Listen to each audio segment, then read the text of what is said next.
الحمد لله نحمده ونستعينه ونستغفره ونؤمن به ونتوكل عليه ونعوذ بالله من شرور أنفسنا ومن سيئات أعمالنا من يهده الله فلا مضل له ومن يضلله فلا هادي له ونشهد أن لا إله إلا الله وحده لا شريك له ونشهد أن سيدنا ومولانا محمد صلى الله تعالى عليه وسلم وعلى آله وأصحابه أجمعين أما بعد قال الله تبارك وتعالى في كتابه المجيد أعوذ بالله من الشيطان الرجيم بسم الله الرحمن الرحيم فلا وربك لا يؤمنون حتى يحكموك فيما شجر بينهم ثم لا يجدوا في أنفسهم حرجا مما قضيت ويسلموا تسليما وقال تعالى لقد كان لكم في رسول الله أسوة حسنة وقال النبي صلى الله تعالى عليه وسلم كل أمتي دخل الجنة إلا من أبى قيل ومن أبى يا رسول الله قال من أطاعني فقد دخل الجنة ومن عصاني فقد أبى أو كما قال النبي صلى الله تعالى عليه وسلم رب اشرح لي صدري ويسر لي أمري واحلل عقدة من لساني يفقهوا قولي واجعله وزيرا من أهلي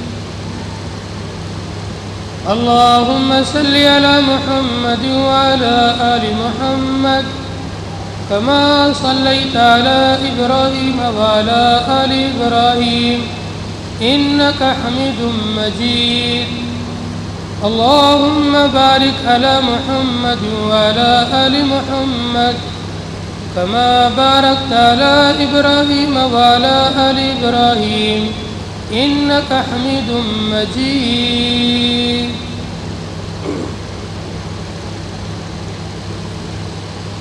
وزعم تم ہو نصارہ تمدن میں تم ہو ہنود وزعم تم ہو نصارہ تمدن میں تم ہو ہنود یہ مسلمان ہیں جنہیں دیکھ کر شرمائے یہود گرامی قدر سامعین ذی وقار ایک مرتبہ پیار اور محبت کے ساتھ آقا نامدار ہم سب کے پیارے رسول تاجدار مدینہ حبیب کبریا حضرت محمد الرسول اللہ صلی اللہ علیہ وسلم کی بارگاہ میں درود شریف پیش کریں اللهم صل على سيدنا وشفيعنا سندنا مولانا محمد وبارك وسلم كما تحب وترضى عدد ما تحب وترضى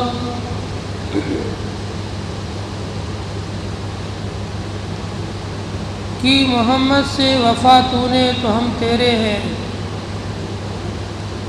کی محمد سے وفا تو نے تو ہم تیرے ہیں یہ جہاں چیز ہے کیا لوح و قلم تیرے ہیں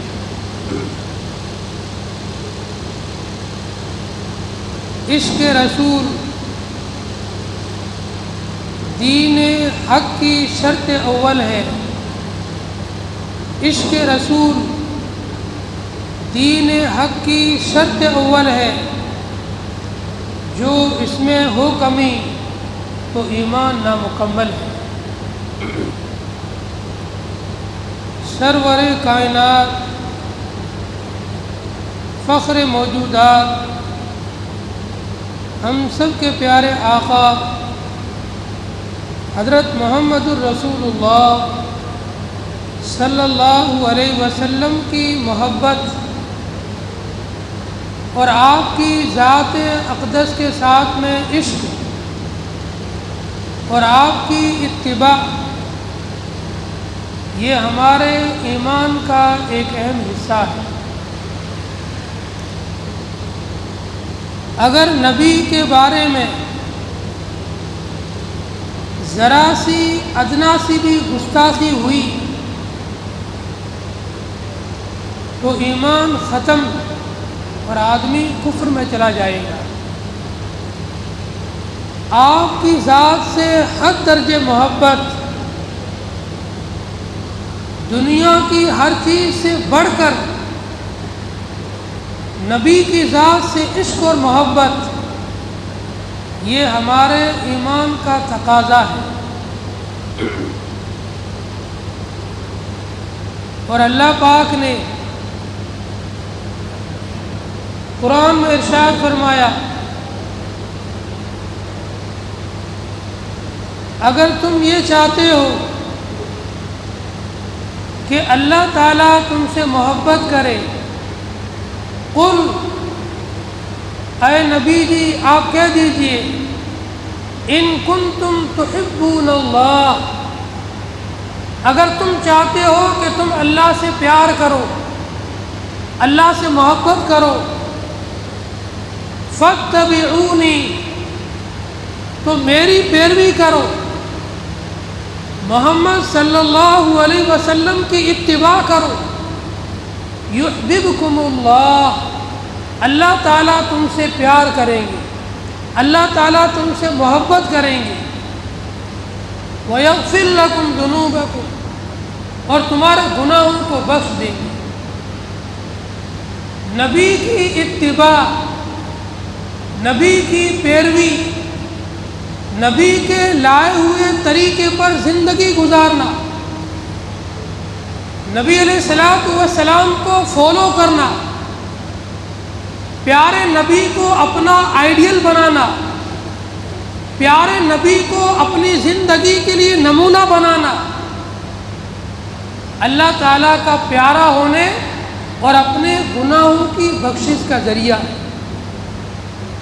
کون نہیں چاہتا ہے کہ میرا آقا مجھے پیار کرے، میرا آقا مجھے پسند کرے؟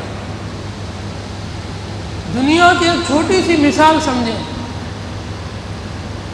ایک ادنا سا ملازم ہوتا ہے، وہ اپنے سیٹھ کو راضی کرنے کی کوشش کرتا ہے کہ میرا سیٹھ اگر خوش ہوگا تو سیلری بھی بڑھے گی، میری عزت بھی بڑھے گی۔ دنیا کے تمام نظام کو چلانے والا اللہ، وہ اگر بندے سے خوش ہو جائے تو کتنی بڑی سعادت مندی کی بات ہے۔ اور اللہ نے اپنی خوش ہونے اور راضی ہونے کا ایک نسخہ بتایا، میرے نبی کی پیروی کرو، محمد مصطفیٰ جو طریقہ لائے ہیں اس طریقے کو اپنی زندگی میں ڈھالو، اپنی زندگی میں اس کو اپناؤ، میں اللہ تم سے راضی ہو جاؤں گا اور تمہارے گناہوں کو معاف کر دوں گا۔ کتنی بڑی بات ہے۔ ایک سیٹھ کو خوش کرنے کے لیے، ایک ادنا سے انسان کو خوش کرنے کے لیے آدمی کیسی کیسی کوششیں کرتا ہے۔ اللہ کو خوش کرنے کے لیے آپ کو نبی کی اتباع کرنی ہے، اللہ آپ سے خوش ہو جائے گا۔ اللہ پاک نے نبی علیہ السلام کے ذریعے سے ایسی ایک ٹیم بنا کر کے، ایسی ایک جماعت بنا کر کے دنیا کے سامنے پیش کی کہ دیکھو ان صحابہ نے میرے نبی کی اتباع کی، میرے نبی کی پیروی کی، میرے نبی سے محبت کی، میرے نبی سے پیار کیا، ان کے لائے ہوئے طریقے کو فالو کیا، اپنایا، یہ دنیا کے لیے نمونہ اور مثال بن گئے۔ آپ دیکھیں وہ عرب کے بدو، ہمارا جو راجستھان کا علاقہ ہے بالکل جنگلی علاقہ، بنجر علاقہ، بالکل عرب کا علاقہ ایسا ہی تھا. کہیں پر پہاڑی ہے تو دور دور تک پہاڑی علاقہ ہے. مکے کا علاقہ پورا پہاڑی تھا، وہاں کوئی کھیتی نہیں ہوتی تھی. کھیتی کہاں ہوتی تھی؟ مدینے کے اندر، طائف کے اندر، مصر کے اندر، شام کے اندر. یہ علاقے سرسبز و شاداب تھے. مکے کا علاقہ بالکل پہاڑی علاقہ تھا، جہاں پر زندگی گزارنے کے کوئی اسباب نہیں تھے. اللہ تعالیٰ نے اپنے خلیل ابراہیم علیہ السلام کا امتحان دیا. اے میرے خلیل، اپنے بچے اور بیوی کو ایسے آب و گیا جنگل میں چھوڑ کر آؤ، ایسے بے آب و گیا وادی میں چھوڑ کر آؤ. جنگل بھی نہیں، جنگل میں تو درخت ہوتے ہیں، وادی پہاڑوں کا علاقہ جہاں کچھ بھی زندگی گزارنے کا سامان نہ ہو، ایسی جگہ چھوڑ کر آؤ. ابراہیم علیہ السلام وہ شام کے علاقے میں رہتے تھے، وہاں سے روانہ ہوئے جہاں پر بیت اللہ بنا ہوا ہے، اس کے قریب میں اپنے بیٹے اسماعیل اور ان کی والدہ کو چھوڑا اور روانہ ہو گئے. جب 2 پہاڑی دور گئے، واپس مڑ کر دیکھا بچہ اور بیوی نظر نہیں آ رہے، بیچ میں پہاڑ حائل بن گئے ہیں. وہاں کھڑے ہو کر دعا مانگی، اے میرے رب، ربی انی اسکنت من ذریتی بواد غیر ذی زرع. اے میرے پروردگار، اے میرے آقا، میں نے اپنے اہل کو، بیوی کو، بچے کو ایسی جگہ میں چھوڑا ہے جہاں زندگی گزارنے کے کوئی اسباب اور سامان نہیں، نہ پینے کے لیے پانی ہے، نہ کھانے کے لیے کھانا ہے، کچھ بھی نہیں ہے. وہاں پر دور دور تک کالے کالے پہاڑ ہیں، نہ کوئی درخت ہے، نہ کوئی کنواں ہے، نہ کوئی بستی ہے، کچھ بھی نہیں ہے. ایک نبی کا یقین اور ایمان دیکھیں، اللہ کے حکم پر ایسی جگہ پر اپنے بیوی بچے کو چھوڑ کر جا رہے ہیں اور آگے جا کر دعا مانگی، اے میرے رب، اس جگہ کو آباد فرما اور یہاں پر بسنے والوں کو خوب رزق عطا فرما، پھلوں کا، اس کے علاوہ دیگر بھی چیزوں کا. اللہ نے خلیل اللہ ابراہیم کی دعا سن لی. آج دیکھیں مکہ کیسا خوبصورت شہر ہے، کیسی عالی شان عمارتیں ہیں، اور دنیا کی سب سے قیمتی چیزیں مکے میں پائی جاتی ہیں. اسی مکے کے اندر ایک نبی پیدا ہوا جو ابراہیم علیہ السلام کے بیٹے اسماعیل کی نسل میں سے تھا. اس نبی نے آ کر کے اللہ کی طرف سے ایک نظام لے کر آیا، اللہ کی طرف سے زندگی گزارنے کا ایک دستور لے کر آیا، زندگی گزارنے کا ایک نہج لے کر آیا، ایک طریقہ لے کر آیا. اے لوگوں، تجارت کرنے کا یہ طریقہ ہے. اے لوگوں، زراعت کرنے کا یہ طریقہ ہے. اے لوگوں، شادی کرنے کا یہ طریقہ ہے. اے لوگوں، غم کے وقت میں اس طرح رہنا چاہیے. ہر چیز میں لوگوں کے سامنے نمونہ پیش کیا. آپ کے گھر سے آپ کی 2 جوان بیٹیوں کا جنازہ اٹھا، آپ نے قبر میں اتر کر اپنی جوان بیٹیوں کو قبر میں اتارا، قبر میں رکھا، اوپر مٹی ڈالی ہے. ہر چیز میں نبی کا نمونہ ہے. اگر آپ استاد ہیں، ٹیچر ہیں، دنیا کا سب سے بڑا ٹیچر محمد مصطفیٰ گزرا ہے. اگر آپ ٹیچر ہیں، اپنے آپ کو محمد مصطفیٰ جیسا ٹیچر بنائیں، آپ کے سب شاگرد آپ کے اشارے پر قربان ہونے کے لیے تیار ہوں گے. یہ مارنے کی ضرورت کیوں پڑتی ہے؟ مکتب میں بچہ جاتا ہے، مولانا اس کو مار رہے ہیں. اسکول میں بچہ جا رہا ہے، استاد اس کو مار رہے ہیں. یہ مارنے کی ضرورت کیوں پڑی؟ کیونکہ استاد نے اپنے آپ کو محمد مصطفیٰ کے طریقے پر نہیں چلایا، جب یہ استاد محمد مصطفیٰ کے نہج پر نہیں ہے، طریقے پر نہیں ہے، پھر اس سے تربیت پانے والے بچے بھی کمزور ہوں گے اور ان کو ماننے کی ضرورت پڑتی ہے۔ آپ بچے کو پہلے اتنا پیار دیں، آپ بچے کو اپنا اتنا مانوس کریں، اتنا قریب کریں، پھر آپ اس سے کوئی کام لینا چاہیں، کوئی سبق یاد کروانا چاہیں، کوئی ہنر سکھوانا چاہیں، جو آپ بنانا چاہیں گے وہ بچہ بنے گا۔ لیکن آپ پہلے اپنے آپ کو محمد مصطفیٰ جیسا ٹیچر بنانے کی کوشش کریں، پھر آپ کے بچے کامیاب ہوں گے۔ محمد مصطفیٰ کے شاگردوں کو دیکھو، کیا دنیا میں مثال پیش کی ہے۔ گاندھی جی نے بھی کہا، مسلمان نہیں تھے، غیر مسلم تھے، ہمارے ملک کے بڑے سیاستدانوں میں گزرے ہیں۔ جب ہندوستان کی سیاست آئی ان کے ہاتھ میں تو گاندھی جی نے میٹنگ میں کہا بڑے لوگوں کے سامنے، اگر ہندوستان کو جمہوری ملک بنانا چاہتے ہو اور یہ چاہتے ہو کہ ہر ہندوستانی امن کے ساتھ میں رہے، چین کے ساتھ میں رہے، سکون کے ساتھ میں رہے، تو میں ابو بکر و عمر جیسا نظام بنانا پڑے گا۔ غیروں نے بھی اعتراف کیا ہے۔ کمال تو وہ ہے جو سر چڑھ کے بولے، یہ صحابہ کا کمال تھا جو غیروں کی زبان پر بول رہا ہے، اپنے نہیں، غیر بھی تصدیق کرتے ہیں، غیر بھی کہتے ہیں نظام بنانا ہے تو ابو بکر و عمر جیسا نظام بناؤ، جس میں کسی بیوہ کا حق نہیں کھایا جاتا۔ بھائی اپنی بہنوں کے حق کھا کے جا رہے ہیں، باپ کے مرنے کے بعد زمین کو بھائی بانٹ لیتے ہیں، بہنوں کو حصہ نہیں دیتے ہیں۔ یہ نبوی نظام نہیں ہے، یہ ابو بکر و عمر کا طریقہ نہیں ہے، یہ ظالموں کا طریقہ ہے جو مسلمانوں نے اپنا رکھا ہے۔ کسی کا حق کھا کر کوئی نہ تو عزت پایا ہے، نہ سکون سے رہا ہے، نہ عزت پاؤ گے نہ سکون پاؤ گے۔ بہنوں کا حق کھا کر کہاں سکون پاؤ گے، بہن کا حق مار کر کہاں عزت پاؤ گے۔ پورے سماج کے اندر جس سماج کو اٹھائیں کوئی ہزاروں میں اکا دکا ہوگا جو بیچارہ حق دیتا ہوگا۔ سماج کی اکثریت اس گناہ میں ملوث ہے۔ اس لیے محمد مصطفیٰ نے آئیڈیل بن کر دکھایا، نمونہ بن کر دکھایا۔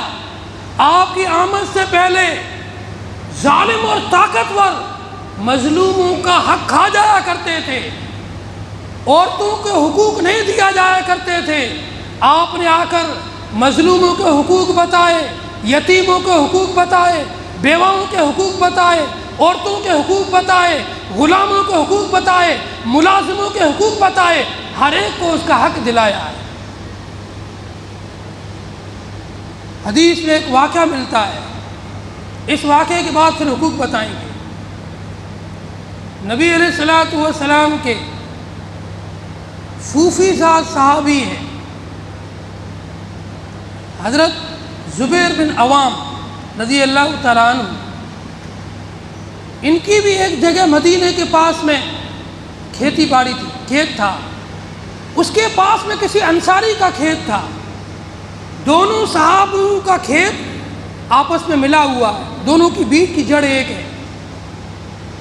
پانی کا جو نالا آ رہا ہے یہ پہلے زبیر بن عوام کے کھیت میں آتا ہے اور پھر وہاں سے ہوتے ہوئے دوسرے انصاری صحابی کے کھیت میں جاتا ہے۔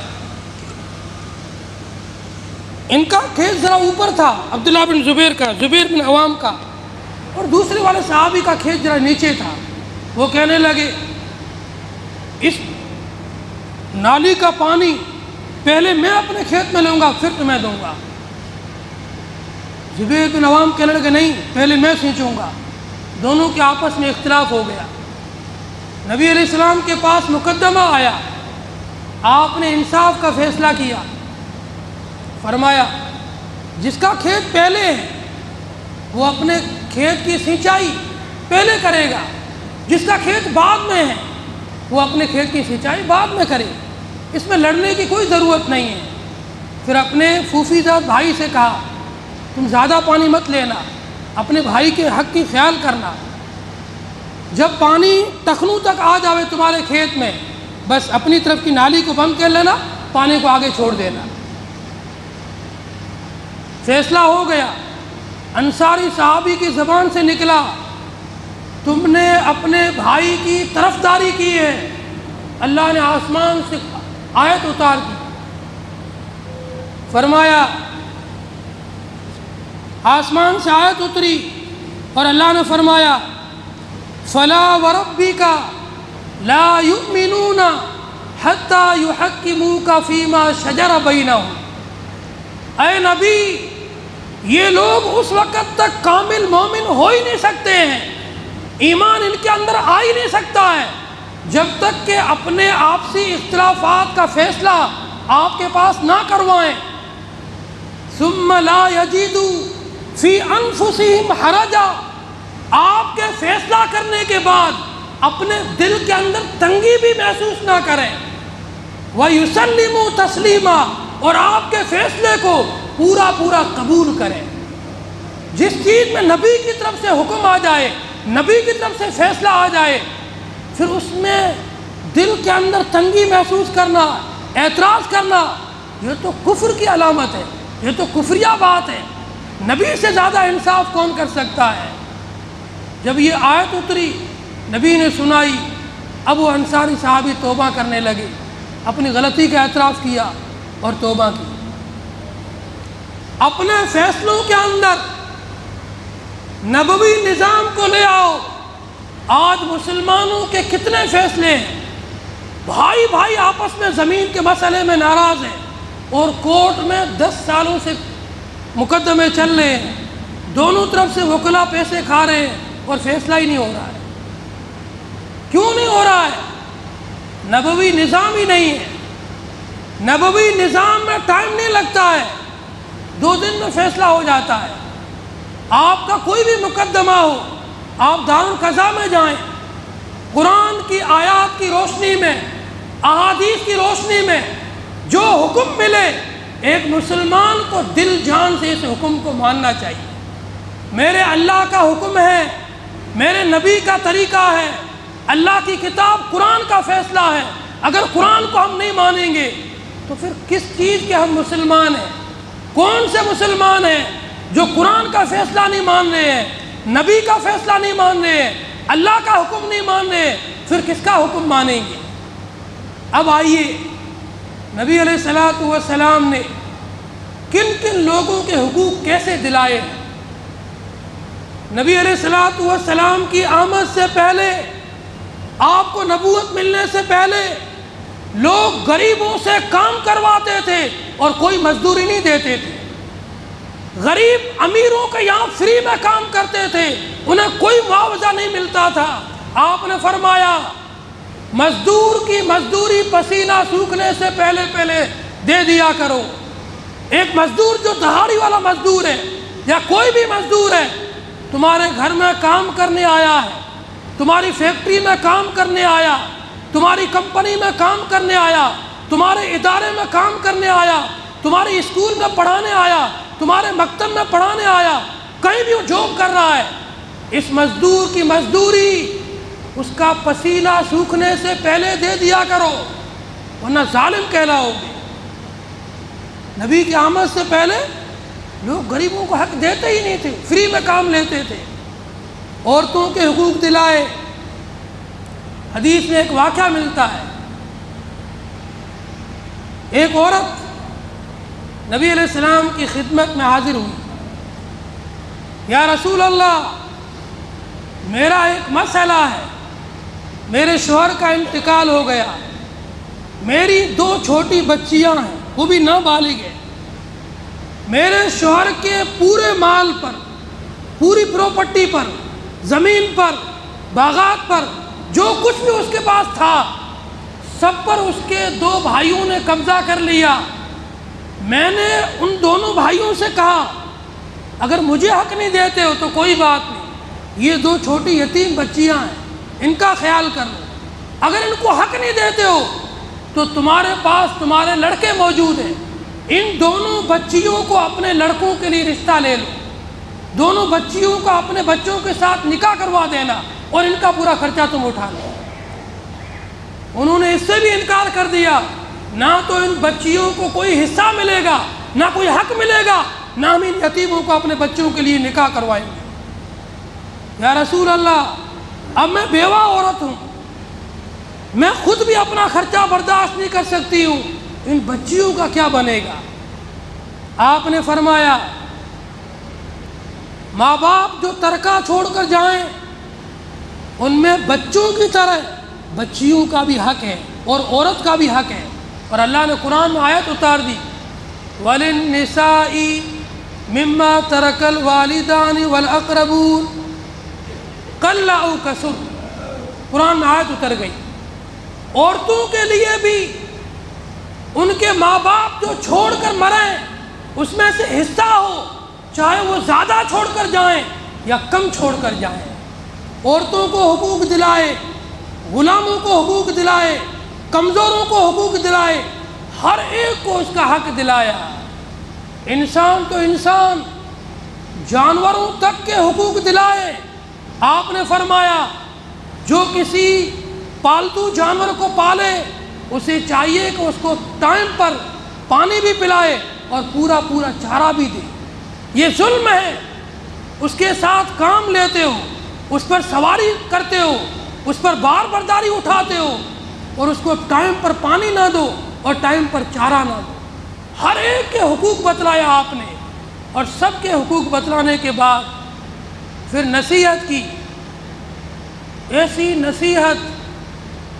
ایک صحابی کہتے ہیں نبی علیہ الصلوۃ والسلام منبر پر تشریف فرما ہوئے، منبر پر بیٹھنے کے بعد، تشریف فرما ہونے کے بعد خطبہ خطبتاً، ایسی نصیحتیں کی، ایسی تقریر کی جس سے ہمارے دل لرز گئے، کانپنے لگے، ہماری آنکھوں سے آنسو جاری ہو گئے، اور ہم نے کہا یا رسول اللہ، اے اللہ کے رسول، یہ تو ایسا خطاب ہے، یہ تو ایسی تقریر ہے گویا کہ جدا ہونے والے کی آخری نصیحتیں ہوں۔ ایسا لگ رہا ہے آپ ہم سے جدا ہونے والے ہو اور آپ نے ہمیں آخری نصیحت کر دی ہے کہ ان چیزوں کا خیال رکھنا۔ اور آپ نے حجۃ الوداع کے موقع پر جبل رحمت پر چڑھ کر کے لمبا چوڑا خطبہ دیا۔ اس نے فرمایا ایھا الناس، اے لوگوں، اللہ تعالیٰ نے تمہارے درمیان ظلم کو اسی طریقے سے حرام کر دیا ہے جیسے آج کے دن اس مبارک جگہ میں، اس مبارک دن میں آپس میں ایک دوسرے پر ظلم کرنا حرام قرار دیا ہے۔ جمعے کا دن تھا، عرفہ کا دن تھا، عرفات کا مبارک میدان تھا، حج کا موسم تھا، حج کے ایام چل رہے تھے، حج کرتے ہوئے آپ نے خطبہ دیا جیسے آج عرفات کے میدان میں، جمعے کے دن اس عرفات کے مبارک میدان میں ایک دوسرے پر ظلم کرنا حرام ہے، اسی طرح قیامت تک کے دن کے لیے اللہ نے اپنے اوپر بھی ظلم کو حرام کر دیا اور اپنی مخلوق کے درمیان بھی یہ قانون بنا دیا کوئی کسی پر ظلم نہیں کرے گا۔ طاقتور کو یہ اجازت نہیں ہے کسی غریب پر ظلم کرے، باپ کو یہ اجازت نہیں ہے بیٹے پر ظلم کرے، استاد کو یہ اجازت نہیں ہے شاگرد پر ظلم کرے، امام کو اجازت نہیں ہے مقتدی پر ظلم کرے، متولی کو اجازت نہیں ہے امام پر ظلم کرے، کسی بڑے سے بڑے کو اجازت نہیں ہے کسی غریب پر ظلم کرے۔ حرام و ناجائز کر دیا اللہ نے، کوئی کسی پر ظلم نہیں کر سکتا۔ ان اللہ حرم الظلم علی وعلی الخلق، اللہ تعالیٰ نے ظلم کو اپنی ذات پر بھی حرام کیا اور آپس میں مخلوقات کے درمیان بھی حرام قرار دے دیا۔ اور پھر آگے فرمایا الصلاۃ، اے لوگوں، نماز کی پابندی کرنا، نماز کا خیال کرنا، نماز کا خیال کرنا۔ کہیں ایسا نہ ہو نماز میں سستی کرو اور تمہاری ہوا نکل جائے۔ پھر آگے فرمایا النساء، اپنی عورتوں کے ساتھ رحم کا، نرمی کا برتاؤ کرنا۔ پھر فرمایا اپنے ماتحت لوگوں کے ساتھ بھی نرمی اور پیار کا برتاؤ کرنا۔ یہ سب آپ کی تعلیمات ہیں، آپ کو اللہ نے دنیا کے لیے آئیڈیل اور نمونہ بنا کر بھیجا ہے۔ صرف آپ کی پیدائش کے مہینے میں خوشی منا لینا، اور پھر عملی میدان میں بالکل قاصر اور کوتا ہونا، یہ بہت غلط بات ہے۔ جس طریقے سے ہم زبانی دعوے کرتے ہیں، عمل کے اندر بھی ہم اپنے نبی کی جو لائی ہوئی شریعت ہے، شریعت کو اپنے اندر پیدا کریں اور اس پر عمل کر کے دکھائیں۔ اللہ تعالی ہم سب کو عمل کی توفیق عطا فرمائے۔ جن لوگوں کو سنت باقی ہو، سنت پڑھیں۔